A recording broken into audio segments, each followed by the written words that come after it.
సుబ్బారాయుడు గారు తన దగ్గర సెక్యూరిటీ ఆఫీసర్గా పనిచేసిన వాడిని తిరుపతి తీసుకొచ్చి ఎస్పీగా పెట్టాడు. ఇలా నీకు సేవ చేసే వాళ్ళని పెట్టుకొని భక్తులకి సేవ చేయాలన్న ఆలోచన వాళ్ళకి లేకుండా చేసి ఈరోజు 6 మంది చనిపోవటానికి 60 మంది గాయపడటానికి కారణమైన వాళ్ళని ఇంతవరకు కేసు పెట్టకుండా కాపాడాలన్న ప్రయత్నం చేస్తుంటే చంద్రబాబు నాయుడిని ఏమనాలో ఒకసారి మీ అందరూ కూడా ఆలోచించుకోవాలి.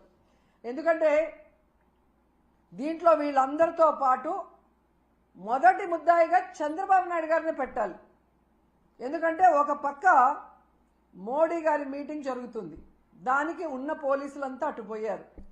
ఇక చిత్తూరు తిరుపతి జిల్లా పోలీసులనైనా ఈ టోకన్ల దగ్గర పెట్టి ఒక 3 రోజుల ముందుగానే టోకన్లు ఇచ్చి వాళ్ళకి సేఫ్టీగా పంపించుంటే ఈరోజు ఈ దుర్ఘటన జరిగి ఉండేది కాదు.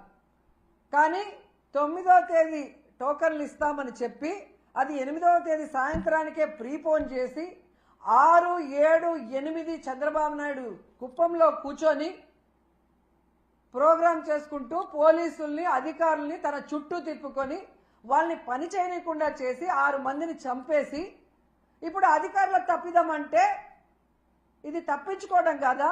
ఇది ముమ్మాటికి చంద్రబాబు నాయుడు ఆయన ప్రభుత్వం చేసిన హత్యే. ఆయన ఏం ప్రోగ్రాం చేశారో మీ అందరికీ తెలుసా? ఒకసారి చూడండి. 6, 7, 8వ తేదీ చేసిన ప్రోగ్రాంలు స్వర్ణ కుప్పం అంట, కుప్పం విజన్ 2029 అంట. 30 ఏళ్లకు పైగా కుప్పానికి ఎమ్మెల్యేగా ఉన్నావు, మూడు సార్లు ఆల్రెడీ ముఖ్యమంత్రిగా చేశావు. అప్పుడు చేయలేని స్వర్ణ కుప్పం ఇప్పుడు చేస్తానని ఇలాంటి